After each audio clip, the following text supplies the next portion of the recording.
In this video, you are going to see how to import a CSV file in Google Sheets. Let's get started. To import a CSV file, let us go to File, then click on Import. And you can import your file from your Google Drive, or you can click on the Upload button.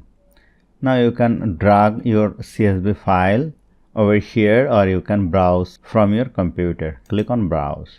And here I have a CSV file in my computer. Let us click on it and click on Open. Here you will find two important parts. Import location. If you click on this one, create new spreadsheet, a new spreadsheet will be created and the data will be imported.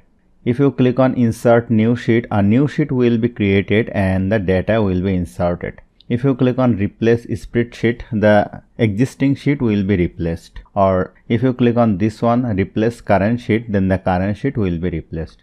I am going to use this on insert new sheet. And here you will find another option, separator type. If your data is separated by tab or comma or custom, you may choose it from here. I am going to choose this option, detect automatically, and click on import data. And here you will see I have imported the data successfully, and you will see the another sheet is created. Here is the sheet on and here is the imported on. So hope you found this video helpful. If you like this video, please share this video with your friends and family, and don't forget to subscribe. Thank you.